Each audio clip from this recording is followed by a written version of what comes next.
Hello, my name is Whitney Nelson, and my presentation is going to be on the 5 stages of the sleep cycle and also the 11 healthy ways to get better sleep. So the first slide is the 5 stages of the sleep cycle. The first stage is the wakefulness stage. The second stage is the relaxed wakefulness stage.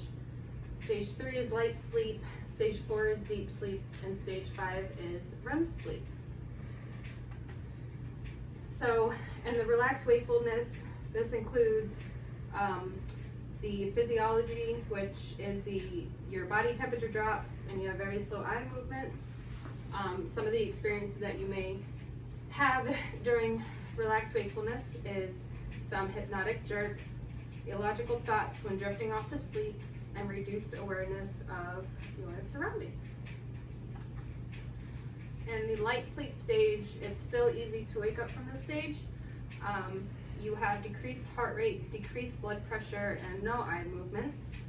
And some of the experiences that you may have during this stage is fragmented dreams and brief arousals from sleep. Deep sleep, this is also the brain cleansing sleep. This you'll experience decreased heart rate, decreased blood pressure, release of growth hormone, and no eye movement. You're difficult to wake during this sleep, and if you are woken up, you experience some disorientation and some grogginess. During deep sleep, your body will experience some cell repair and rejuvenation, replenish of glycogen, which is the energy in your body, long-term memory, and removal of waste from your brain. In REM sleep, this is also called rapid eye movement. This is the dream stage. This is where you have all of your dreams. The brain is active, but the body is pretty much paralyzed. This is a stage where your vivid dreams happen. This is a stage where you're much harder to be woken up from. In REM sleep,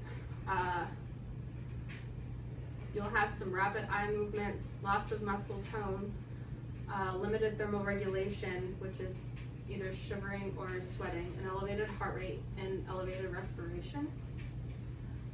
You'll experience vivid dreams. And some of the functions are, during REM sleep, you will have learning and problem solving, memory consolidation, and mental health. So this REM sleep is really important for your all around learning and memory.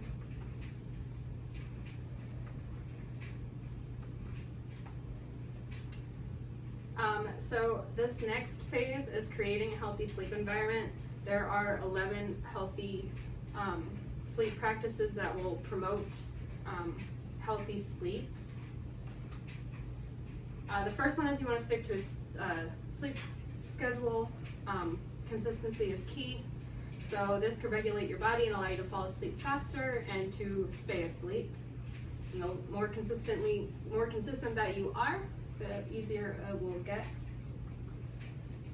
You want to practice a bedtime ritual, and this should be conducted away from bright lights. So whether it's taking a nice hot bubble bath with lights off, candles lit, reading a book, whatever the case may be.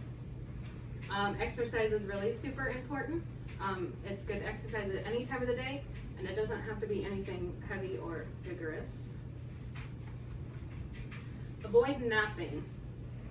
You like your naps, don't you? Not anymore.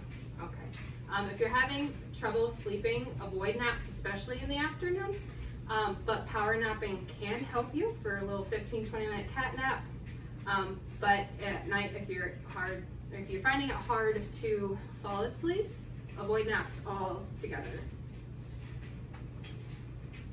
And you want to evaluate your room.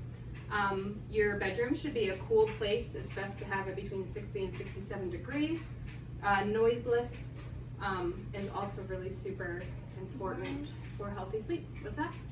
That is important. Okay, sleep on a comfortable mattress. Obviously, right? So the life expectancy of a mattress is about 9 or 10 years. It's important to also have comfortable pillows and a room environment that is free of allergens. Use bright light to help manage your circadian rhythms, which we will get into in another slide. You want to expose yourself to bright light in the morning and not in the evening. This keeps your circadian rhythm in check. And avoid alcohol, cigarettes, and heavy meals in the evening. Spicy meals, because of indigestion, it can make it difficult to fall asleep. Try to avoid eating large meals about 2 to 3 hours before bedtime, and a light snack about 45 minutes before bed is also good. You want to be able to wind down. So the last hour before bed, doing a calming activity, like I said earlier, reading a book, electronics before bed, sir, are not good because of the light coming from the screen. So this is why we don't give you your electronics. It's best to take any work materials, computers, and television out of the sleep environments. It's better to associate between bed and sleep. So if you're having a hard time, go to a different room to relax before you're ready to go to sleep.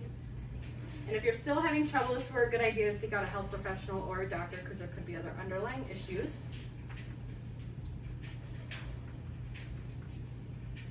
Okay, so REM versus non-REM sleep. REM sleep, as I said, was a rapid eye movement. This stage happens after someone already goes through the first 3 stages of sleep. This typically occurs 90 minutes after falling asleep. The first REM cycle lasts about 10 minutes. Non-REM sleep, it consists of stage 1 through 3. It's the lighter to moderate stages. It's where you're easily able to be woken up.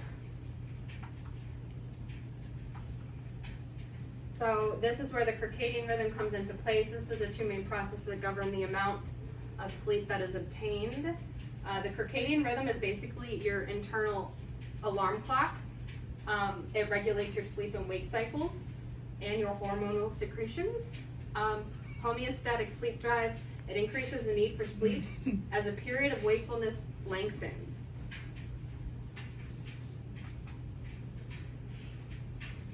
So how does a circadian homeostatic sleep drive affect students?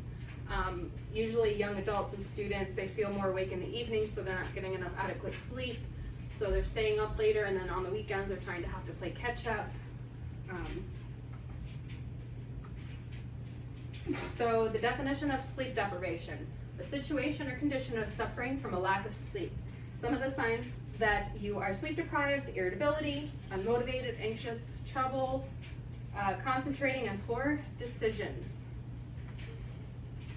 And the effects of negative sleep schedules in college students: negative impact on learning, negative impact on memory, and negative impact on performance. And that is all.